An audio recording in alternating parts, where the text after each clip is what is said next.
back to the channel. Today I am preparing for the YouTube call out tomorrow at Cecil County.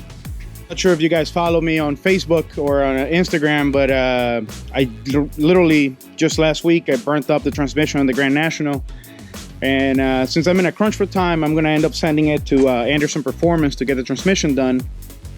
So yeah, very much it's just a limping beast, but I'll still drive it to Cecil County tomorrow just to show the car and hang out with a couple of the other YouTube channels. So right now I'm just gonna do a little bit of a vlog in the sense that I have a couple of things that I gotta touch up. I gotta replace the solenoid. Also gotta install a little wire loom that goes in the front of the timing cover. And yeah, just final touch-ups on the wheels and pick up some of the grime off of it. I spent some time polishing it on Wednesday. I don't know if you can see, it actually looks really good. Camera makes it look 10 times as good because it's not perfect, but looks good. So yeah, let's get started.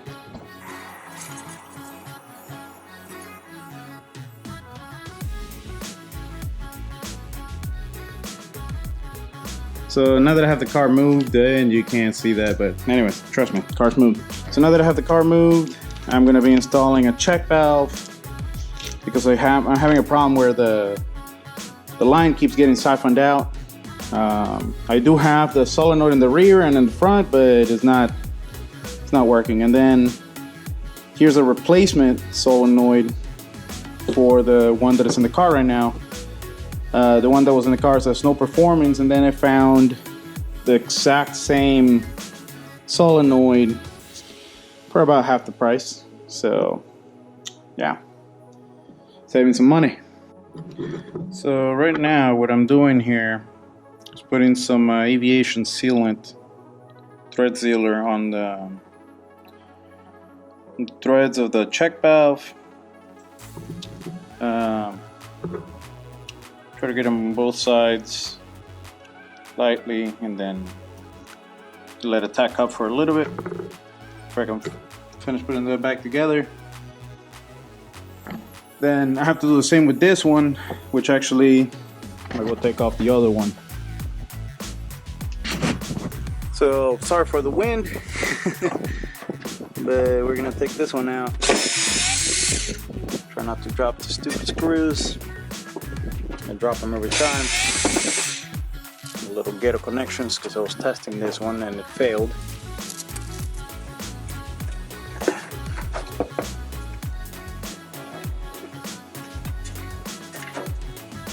There we go. This is the old one. Focus. There we go. Now that I got it out, I gotta get these fittings off of it, put them on that one, and go about my merry way. See that?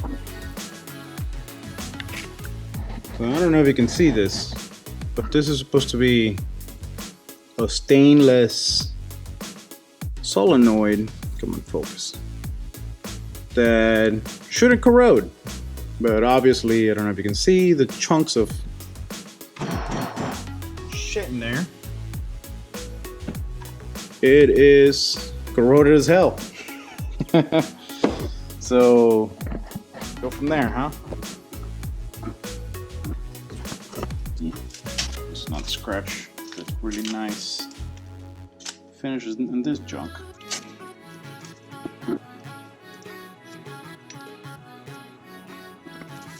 So that's a check valve for the main line, because the secondary line has the solenoid, which I don't know if I want to reuse these anymore. It'll be really crummy.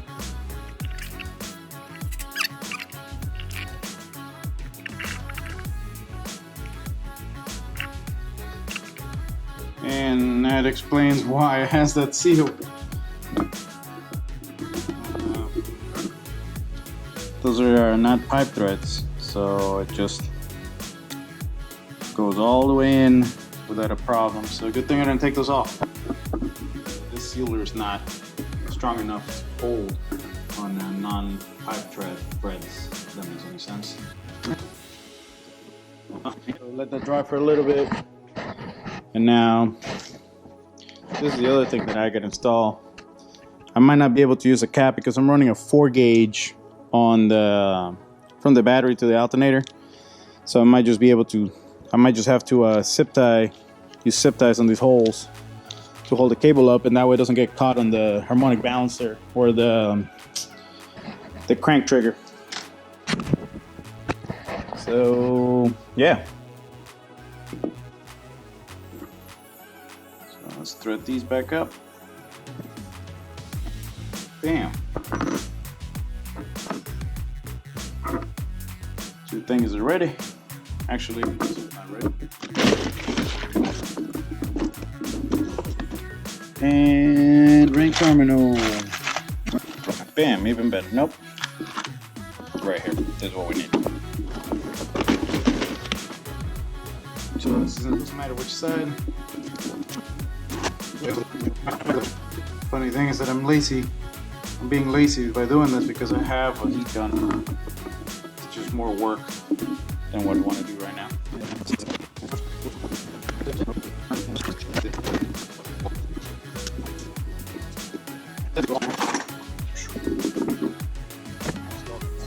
Ow, that is hot. That's really hot.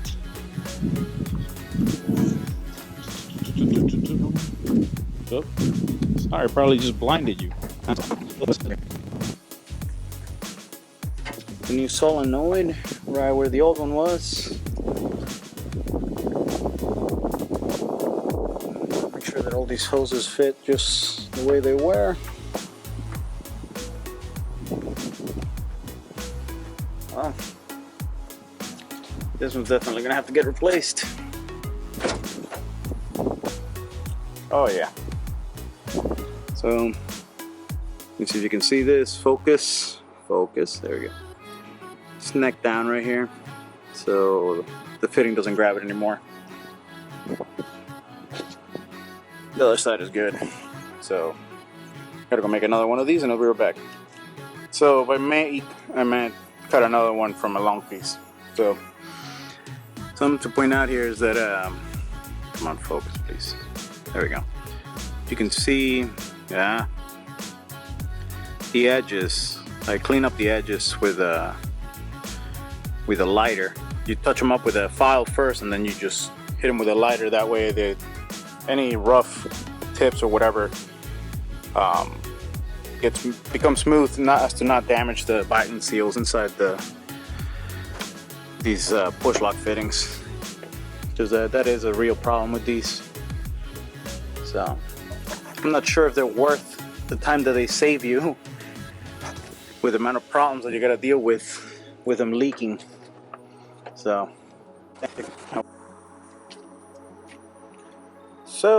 screwing back down.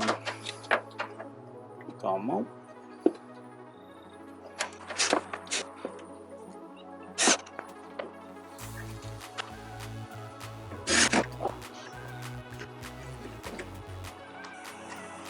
So that's that. Now, the other thing I want to do is install that check valve, but I don't know where I want to put it because it has weight to it. But I would like to put it as close as I can to the nozzle to avoid siphoning. I would like to put it as close as I can to the nozzle, but then I don't want the weight of the check valve hanging off of the nozzle. So I guess I'll put it right here. Then eventually put a bracket or something to hold it up. Maybe a zip tie. Zip tie right here. Here seems good enough.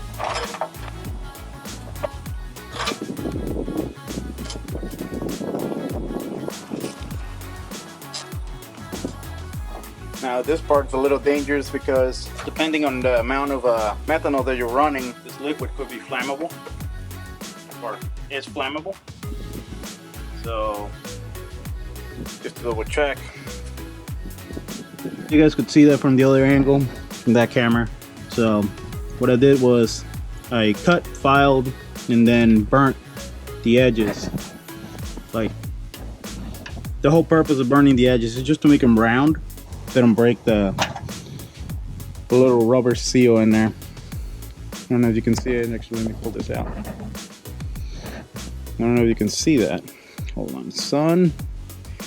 Back there, the little black ring It's what seals against the hose.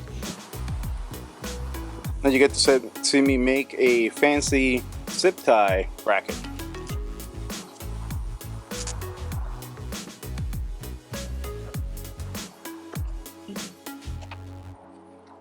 Okay. So that for that little bracket, and that way it keeps the distance from this, and the only thing really contacting anything is the metal, but this is rubberized, so not really worried about that rubbing on that. And yeah, that was part of my activities for today. So now that I get all that done, pretty much I'm down to just waiting to take the car to the shop to have the transmission done. The only reason I'm not doing it is because I don't have time. Abe recommended Anderson Performance, so I'm kind of taking a leap of faith, because I myself have really bad luck taking my car to shops to get any type of work done. So yeah, it's kind of hard for me to let it go, but I have to. I don't have any other option. On the downside of that, taking it to a shop does cost me almost a third more than what building my own transmission would have cost me. So kind of takes away from other mods that were coming for the car. I still have the coilovers for the rear that I got installed, but I got to weld in the brackets and all that. So it's a more involved installation. I got to clean the axle, clean the brackets. And I would like to take that opportunity to drop the rear end and touch up the frame. On the previous video where I did that really quick brake line install when I met the other YouTubers, I found a crack on the frame. So I would also like to take that chance to address that. So when I reinforce the rear, I address that crack and weld it up, put a plate over it, and go from there. But yeah, if you see me slowing down and the content coming out on the channel, it's because of the transmission. I kind of put a damper on things, so yeah. But otherwise, channel's going strong. I gotta thank you guys that have subscribed and everybody that shares these videos, because that's what making this channel grow. People showing an interest in this, people sharing it with others. Otherwise, I wouldn't be able to get this channel to grow. Yeah, just wanted to take a chance to let you guys know that I appreciate that. Otherwise, that's it for today. I hope you guys enjoyed that little short video. I'm gonna see if I can get footage of the transmission being done. I'm gonna see if I can get some footage of the transmission being done. I can't promise anything because, again, it's a shop doing it. I have no control over how they do things or their schedule, their timing, or whatever. And they're also getting it back to me extremely quick. I mean, I'm dropping it off on a Wednesday and I'm picking up the following Monday. But yeah, we'll see how that goes. Thank you guys for watching. Please hit the like button, subscribe, and share this with anybody that may find it useful. Figured I'd show you guys the crack